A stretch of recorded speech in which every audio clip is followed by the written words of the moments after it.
Well, hello and welcome to episode 21 of our backyard garden in the South Carolina upstate. This is June 28th, 2024. It's late afternoon, about 5:45 right now, and we've had a sunny day. It's starting to get a little cloudy. We've heard there might be some rain later tonight. It would be welcome, as hot as it's been the last week or two. At the moment it's about 86 degrees.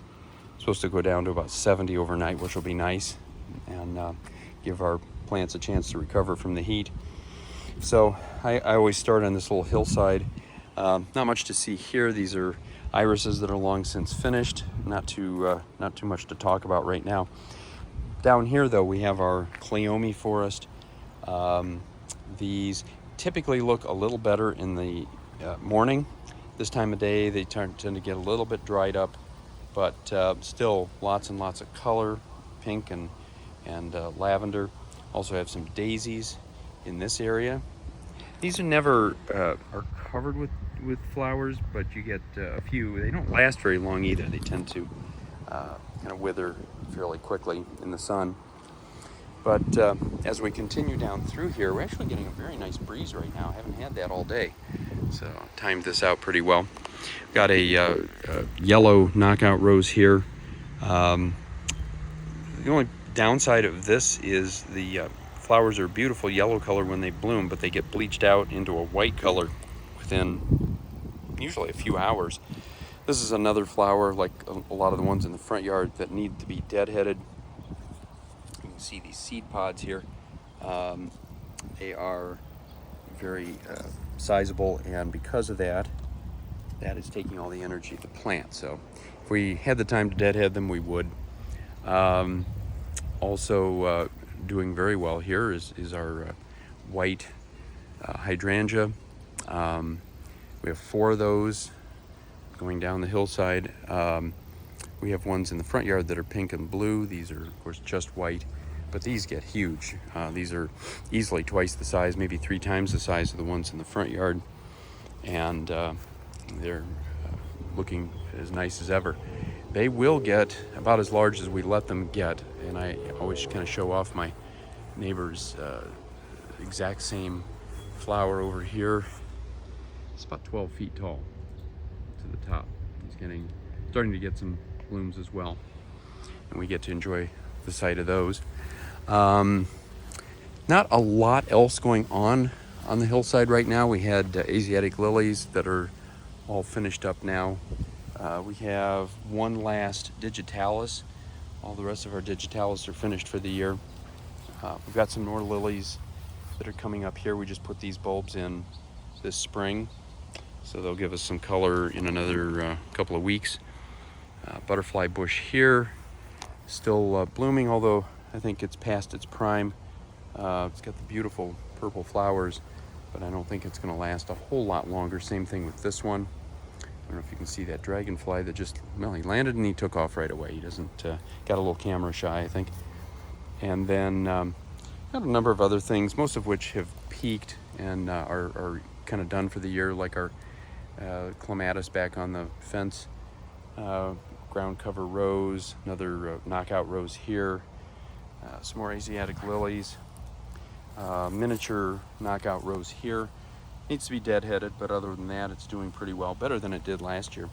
These are some more lilies that we put in this spring, and they are getting ready to bloom probably in the next week or two, so that'll be exciting. Lots of daylilies over here. We put in some begonias, which so far are doing pretty well. As long as they get water, they usually will do well in most places. Same thing with our impatiens here as we work our way back into the shady part of the yard, where they tend to do a little bit better. Last year we had a number of New Guinea impatiens. In fact, the last 2 or 3 years we've done this. New Guinea impatiens along this stone path back into the woods. Very shady area. Although they do get partial sun, you can see some shadows, and yet these New Guinea impatiens from last year just did not thrive. A number of them died right off the bat, and the ones that were left didn't really flower to any great extent. We had had good success with them the first couple of years, and then last year was a different story. Don't really know why, but that's the challenge of gardening. With these daylilies, we have a number of different types. Some very fragrant, some not so much. This is a particularly impressive one. We've just kind of passed, I think, the halfway point with the daylilies. We still have a lot more to go, but I think the end of those is in sight, probably by mid-July. More here. Bright orange one over on this side. It's worth showing off. Lots of lemon yellow ones, though, have very pleasant smell to them. Scent, I should say. Tea rose here. Azaleas here, just growing like a bush now. Got some more Asiatic lilies here. Beautiful. We had some just like this in the front yard. Doing very well. And then our gigantic knockout rose that's about 7 feet tall, covered with blood red roses. It's about the only one that's really prolifically putting out flowers right now. Most of the others are kind of in a holding phase. Then I'm going to actually skip that side. I'm going to come right on over here. This area, we have a lot of different things. We have a hibiscus that we put in. It's doing pretty well. As long as it gets water, it's Lord knows it's getting plenty of sun here. It's in the direct sun, and it's doing very well. We have one over on the other side, not doing quite as well. It didn't get a ton of water at the beginning, and still paying the price for that. And then our Veronica here in this area. This is the favorite of the bumblebees in our backyard. And then some miniature zinnias here, and phlox back in here. We've got a number of calla lilies. They've kind of peaked. Not much more that we're going to get out of those this year. They're beautiful when they come out, but at this point they're about done. Some nice daisies back in here, Shasta daisies, doing very well. And then in the backdrop we have still some jasmine that are blooming, and a few clematis that are giving us some nice pink blooms. I think that's a Nellie Moser variety. And we have the occasional flower on our climbing roses up here onto the trellis. These were fully in bloom about 2 months ago, or maybe even 3 months ago. It started about late March through the end of April, and now they're just giving us the occasional scattered flower. Here we have a butterfly bush still doing well. It's the only one in the yard that's still giving us a lot of color. They attract not just butterflies, but of course bumblebees. We don't see a lot of butterflies, at least not when I'm doing these videos.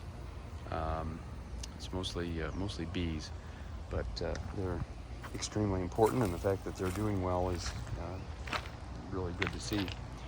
Now this area, I'm going to show this off. This is something completely new this week.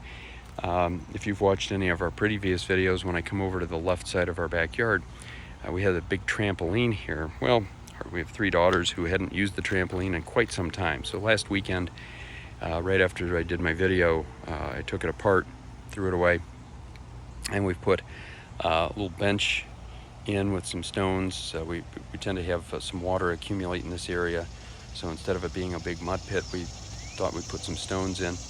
And then a number of different flowers, zinnias, some from seed, some just from a box store. Lots of begonias, some impatiens, balloon flowers, more zinnias, one daylily that's now finished, a calla lily, and some marigolds, even some petunias. So nice mix of things. They're struggling right now because of the time of year and the heat and the sun, but we're trying to keep them as well watered as possible, and then we just keep an eye on how they do. As we come over this way, some other things that we've put in the ground. Dahlias here. These keep coming up, although they don't typically give us a ton of flowers. I'll get some more begonias, some creeping jenny, a little ground cover plant, one knockout rose that came back from last year, and a new ground cover rose with little miniature pink flowers. Pretty little thing. We'll see how he does over here. We've notoriously not had a ton of success in this part of the yard, but we'll see how things go. Got some gladiolus that we put in earlier this year. They're giving us a few blooms, not as many as what we are used to in the past. It's kind of been disappointing a little bit. I think maybe our time for glads has passed for some reason. Here's our big wisteria, our biggest one. It's about 5 years old. Still giving us about one bloom a week, which is kind of neat. Little tiny one up here. And we have one over on the other side that's doing the same thing. And back here we have Arcana. If you've watched our videos before, I often say I am not a big fan of Canna. It seems like the number of flowers that we get for the number of plants that we get is really pretty minimal. They completely fill this section of our terraced backyard, and we typically only get a handful of flowers. Now the flowers themselves, once they do bloom, they're pretty neat. They're very tropical looking, very pretty. I just wish we had more of them. And there should be two varieties, the yellow ones that you just saw, and then a red one that comes with a more reddish plant like these. These get actually a lot bigger, and they have a reddish tint to the leaves, but unfortunately we have not had the luck of getting much in the way of flowers. So our neighbors do. We're not sure what the problem is. It might be soil, might be something else. On a more successful jaunt though, we have black-eyed Susans getting ready to start blooming very soon. This is definitely a mid-summer flower, so we're going to have a lot of color down here throughout the rest of the summer. A lot of daylilies here. They're probably peaking right now. These compound double flowers, kind of a wild type, although they're you don't see these in the wild that often. We have a lot of them over through here. Overall doing very well, but this bed is going to be a problem in the future, because as you can see, these big leaves are from Canna that have managed to get over here somehow, whether it was from planting or seeds or what. Getting these out of a bed once they're in is tough, and we don't want them to destroy everything around them. So we've got other things that need to come out, like little maple trees and whatnot. This has been a big weed pit, unfortunately, but like everything else, it's just something that takes time to take care of.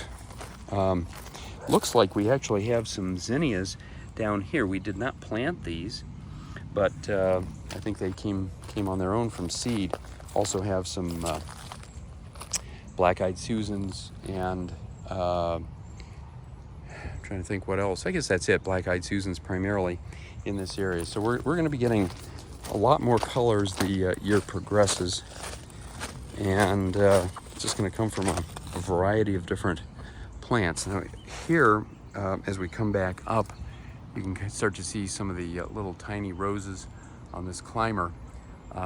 This one really has completely dominated this side of the trellis. You can see some there. It peaked in the spring, but this will continue to give us flowers off and on throughout the year, which is really fun.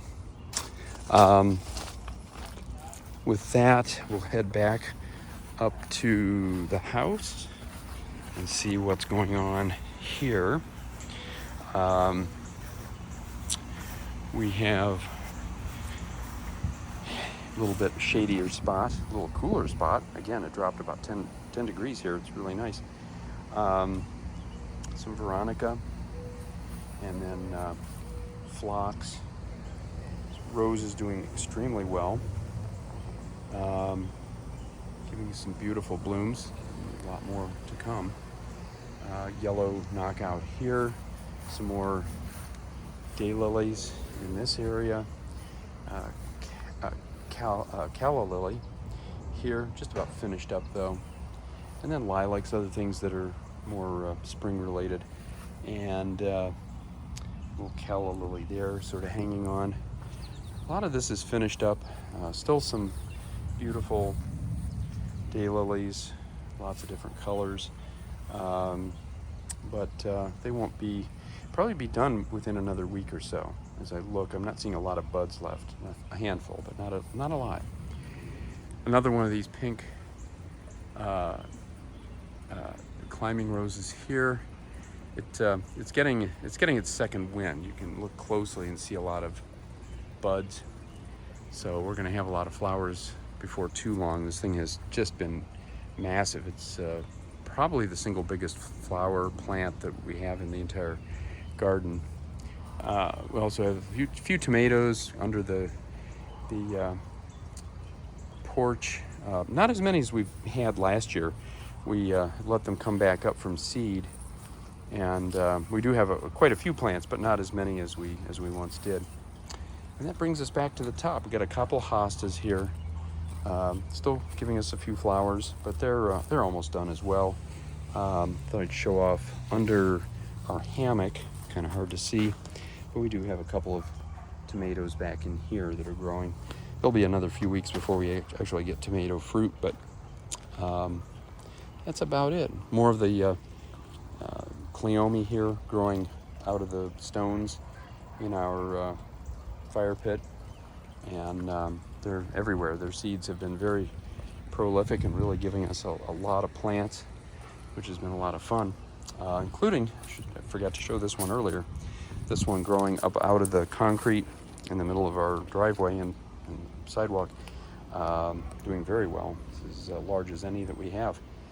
So that is it for another week. Hope it's sunny where you are, and until next time, happy gardening.